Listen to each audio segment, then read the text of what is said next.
The time is just gone 8:34 a.m. as we continue this morning with the show, and it's time now to be joined by Ganief Hendricks, the leader of the Al Jama party.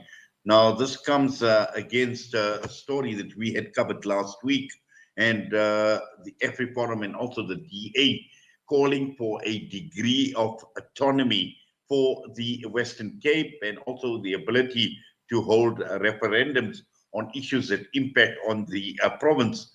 But Ganief, Assalamu alaikum wa rahmatullahi wa barakatuh, and welcome as always. Alaikum salam wa rahmatullahi wa barakatuh. Bismillahir Rahmanir Rahim. Yes, now, but Ganief, I see the Al Jama party obviously opposed to the Western Cape and some of the issues that have been proposed by the DA. We also heard about EFRI Forum taking this matter to the Constitutional Court.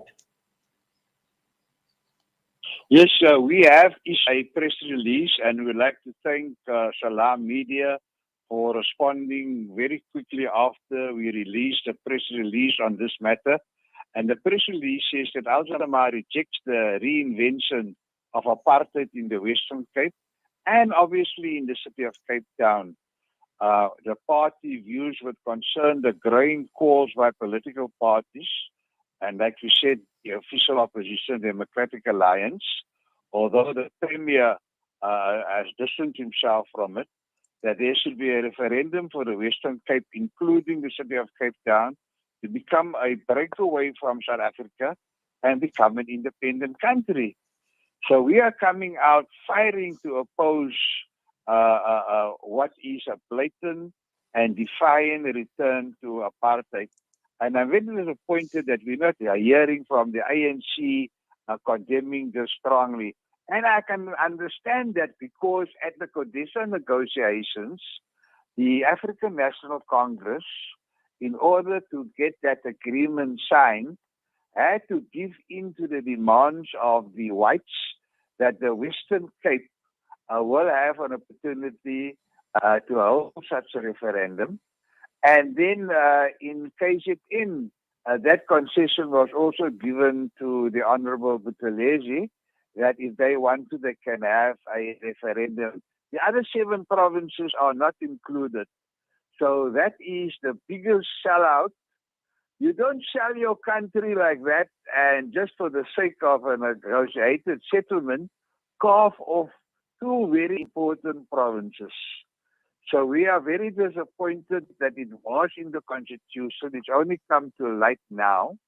Also, another agreement was that those who committed atrocities during apartheid and identified by Bishop Tutu, and by the way, they defaced his mural here in Cape Town this weekend. It is, unacceptable that we should now be faced with the possibility of a white Western Cape province. And that's why Al Jama feels that the only way to counter that, because obviously the DA, they have 4 or 5 political parties supporting them. They have, the first step was to put Helen Zille in charge for this return to apartheid. The second step is to deploy a white member of parliament as mayoral candidate for the city of Cape Town, although you know that the whites are not in the majority here in the city of Cape Town. So Al Jama is now being a platform for other communities. The Nama Royal House, which represents the Khoi and the San in Parliament, they've attended a few meetings already. They've now signed a memorandum of agreement with Al Jama that they will put up candidates. In fact, the king of the Namas is standing for us in an area where we will win the award.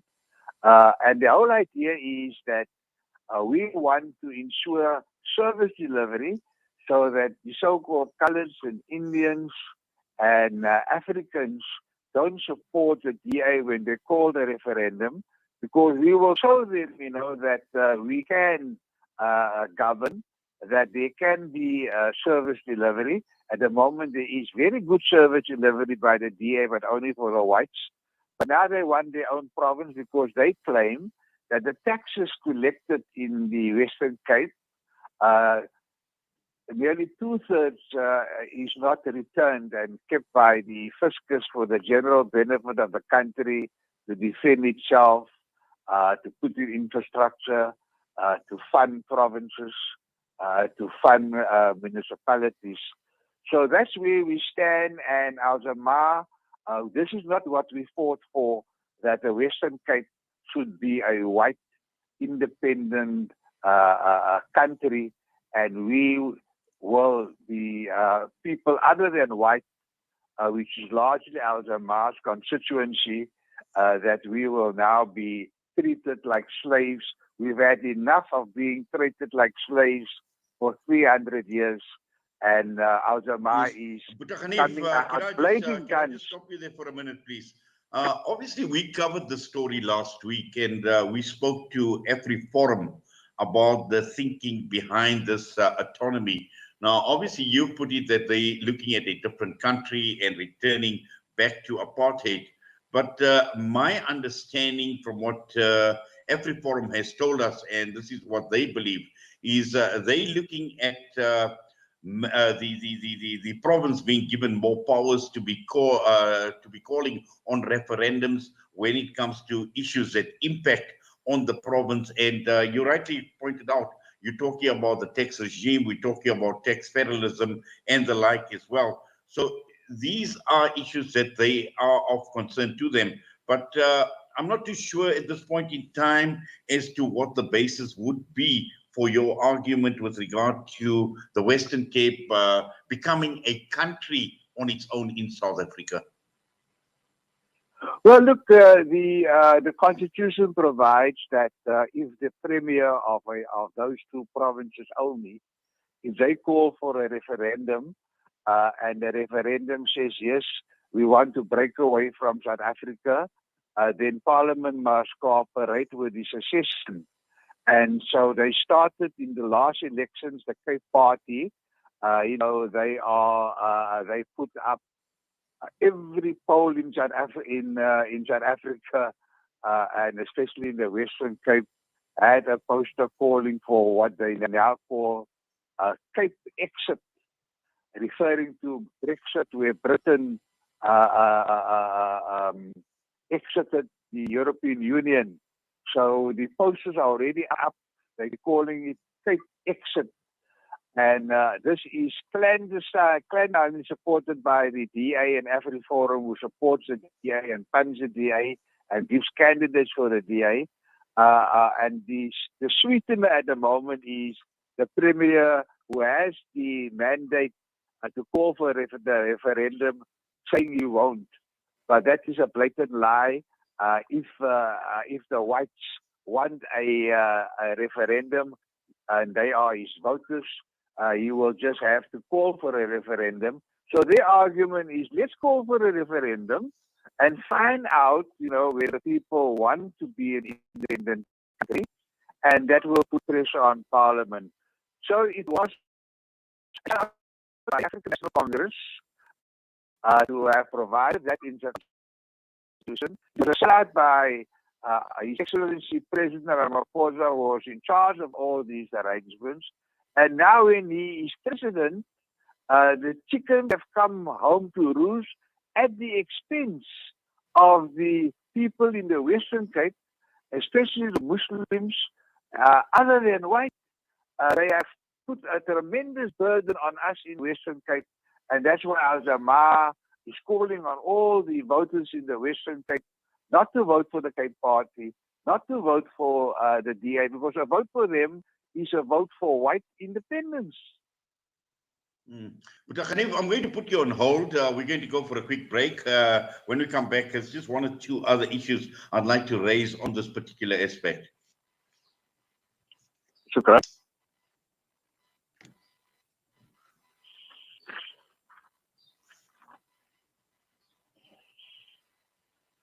"60 seconds. A silent pandemic claims the life of a child. Unsafe water is having a devastating global impact on health and livelihoods.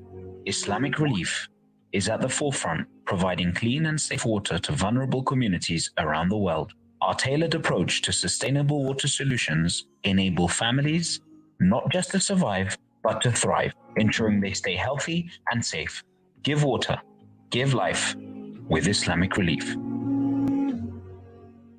Looking to get your kick? Kiki's have now reopened on 235 Matthews Maiwa Road in Durban. Head on over for the Taste with Kick. We offer something scrumptious for everyone in the family. Wraps, chicken tikka, burgers, tender grills, mocktails, milkshakes, and so much more. Corporate and events catering available. Visit our social media pages for more info or call 031 209 0119. Kiki's, the Taste with Kick. Reliable access to clean water could save thousands of lives each day. With proper sanitation and easy access to fresh, clean water, communities can flourish. Our Thirst Relief Appeal provides clean water to communities in Asia, Africa, and the Middle East by building deep wells and providing sustainable water and hygiene solutions. A monthly donation of as little as 700 Rand could build a well for a community in need. That's only 23 Rand a day. Donate today, www.pennyappeal.org.za or call 031 11 00 573. Penny Appeal, small change, big difference. These days, I'm more health conscious than ever. So tonight it's stir fry for dinner, cooked in healthy Helios pure sunflower cooking oil. Helios is pure sunflower goodness, packed with omega-6. That's good for your heart and is approved as part of the Heart and Stroke Foundation eating plan. Dinner's ready! Helios, pure sunflower cooking oil. A healthy family is a happy one. Shimmer, sparkle, captivate. Nothing less than a masterpiece. Droplets of gold inspires precious design. Platinum bursts with intricate freshness. And every pure diamond becomes more than just a girl's best friend. Voda Gold Gem Jewelers, where timeless dreams become a reality. Come to us.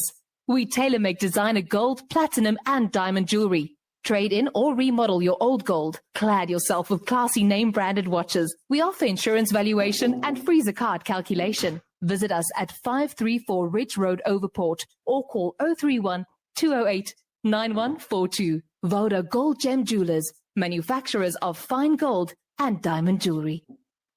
As the crisis in Palestine continues, the Africa Muslims Agency teams are on the ground facilitating emergency food and medical assistance to the affected families. Donate 15,000 Rand or any amount and help the people of Palestine. Call AMA now on 083-251-9376 or donate online at africamuslimsagency.co.za. Africa Muslims Agency, inspiring the spirit of giving.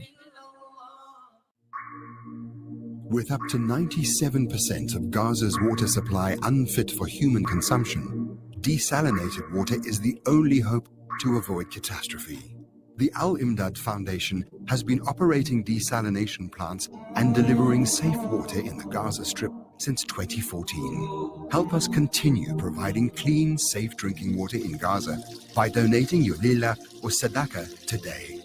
Visit alimdad.com or call 0861 786 243 for more information.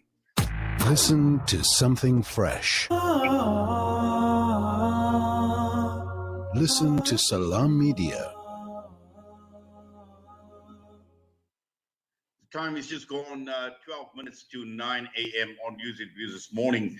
And right now we are talking with the leader of the Jama-ah party, Ganief Hendricks, and opposing the idea of the Western Cape gaining independence or autonomy, and also at the same time looking at powers of the premier to call for referendum. Now, Buta Ganief, as you pointed out earlier on, that the Western Cape, and we've seen statements made by the Premier, Ellen Winder, saying that the provincial government has no intention of making the province an independent state. And he went on to say that South Africans have fought 42 years for a united country, a country where the government could no longer use barriers to divide us, and passing a referendum to make the Western Cape an independent state will only revive the barriers from our history, and that is what you have been talking about with regard to apartheid once again. But the key issue here is also looking at it from a financial perspective and looking at the Western Cape, talking about using its own taxes for the benefit of the province for policing, public transport, water, education, health and fisheries, and the like as well. Now, we know that as far as the economy goes, and looking at the ANC, you've been critical of Cyril Ramaphosa, you've been critical of the ANC in terms of managing the economy.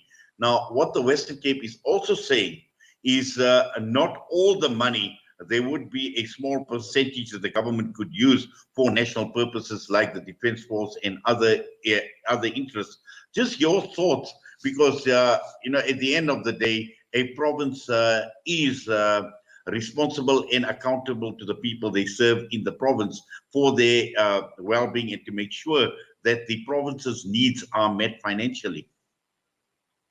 Yeah, look, they put up they found a silver bullet to get to reinvent apartheid in the Western Cape and Cape Town, and they want to share power without losing control.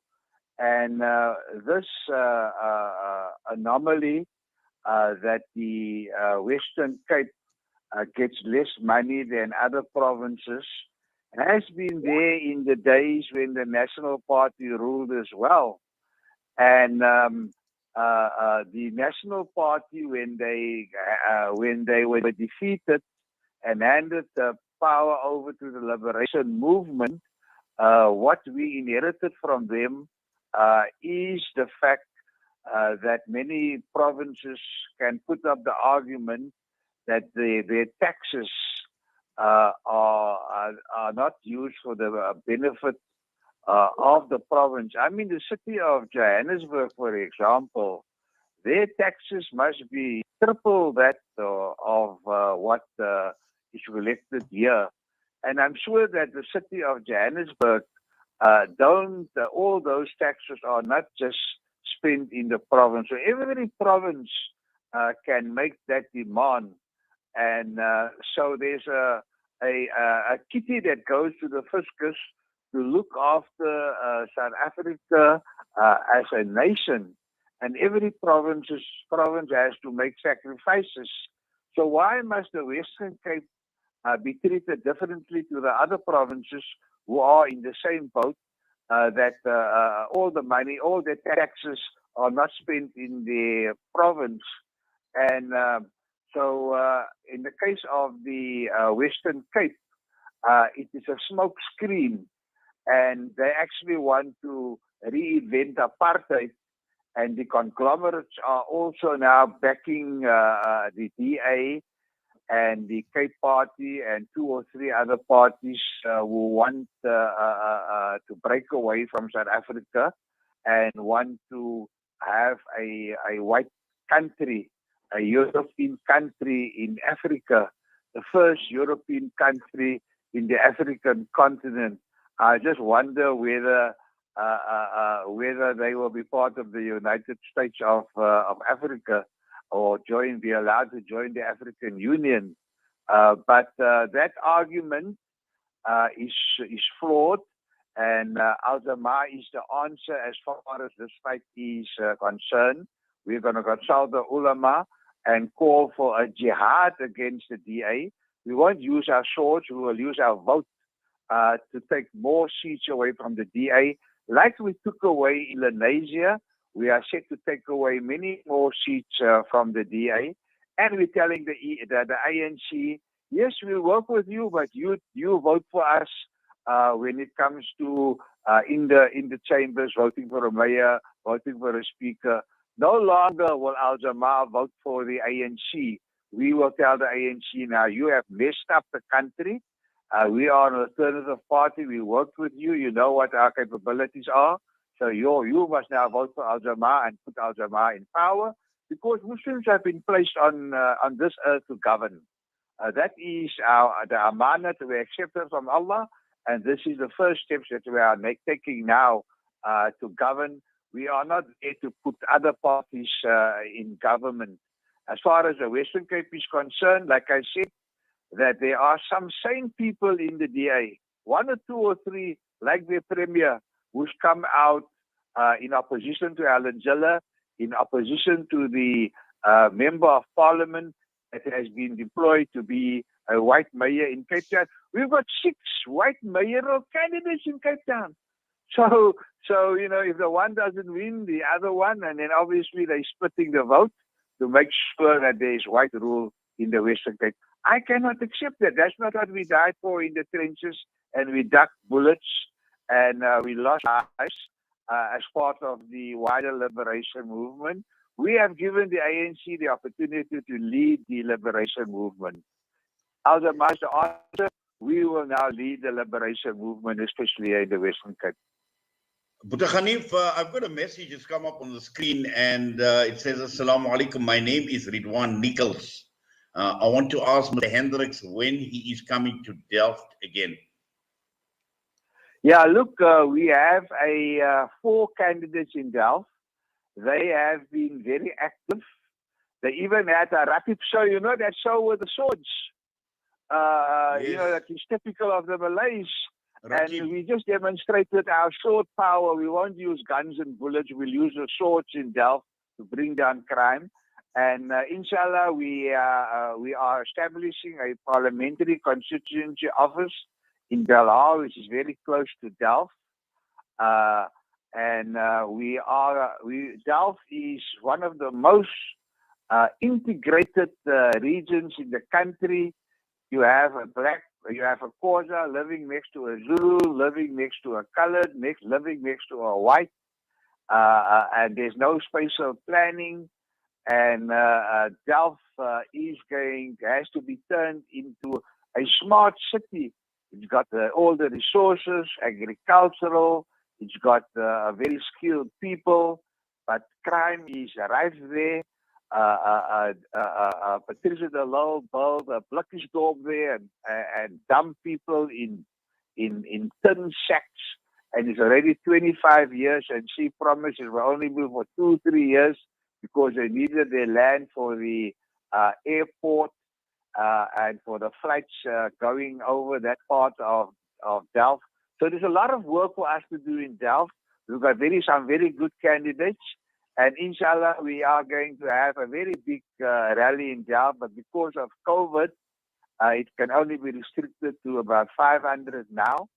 But we've got some very good candidates in Delft. Well, let's just see what happens and how things develop from here onwards. But Ganief, as always, we thank you. We say Jazakallah khairan to you for your time with us this morning. All the best to you, inshallah. Assalamu alaikum wa rahmatullahi wa barakatuh. Alaikum salam, and Al-Jama is the answer. That was Ganief Hendricks joining us, and he's the leader of the Al-Jama party. Well, we are about 2 minutes away from the news at the Al-Ansar newsroom, and just before we get there, an interesting development that has taken place out in the Middle East. And just very quickly, before we head for the news, is the United Arab Emirates and Bahrain. And what has happened there is Israel will be meeting, the Israeli Prime Minister will be meeting the UAE and Bahrain in New York. Now, this is quite an interesting development as to why in New York, where he will meet the ministers from both the Gulf states of Bahrain and the United Arab Emirates. And this is the first meeting with Gulf leaders since he's taken office in June. Now, these meetings with the foreign minister of Bahrain and the UAE minister were announced by Naftali Bennett, where he said that it will take place on the sidelines of the UN General Assembly in New York. And we know Bahrain and the United Arab Emirates have normalized relations with Israel last year. So these are developments that are playing out in the background. We also have learned about the Israeli foreign minister who visited Dubai in June. He is now expected to travel to Bahrain also quite soon. So this is something that we will keep our eye open on. We definitely will follow developments with regards to this relationship that is growing, and also with regard to his visit to Egypt. And question marks have been raised with regards to, you know, were they really historic as far as the relationship with Egypt go, and the visit to Egypt. So, but also at the same time, we need to watch out for the Arab world. We need to see what is taking place in the Arab world. And we've seen also statements made with regard to the refugees, as far as Palestinian refugees are concerned, and also what the UAE, the thoughts of the UAE and Bahrain with regard to Palestinian refugees go. So these are developments, and I'm sure it's going to gain a lot of momentum after the visit and after the meeting of the Israeli Prime Minister with the people from Bahrain and the United Arab Emirates. And with that, the time is just gone 9 a.m. Tabile Duma at the Al Ansar newsroom is standing by with the news. We come back. There is a lot more to talk about from now right until 10 a.m. Stay with us.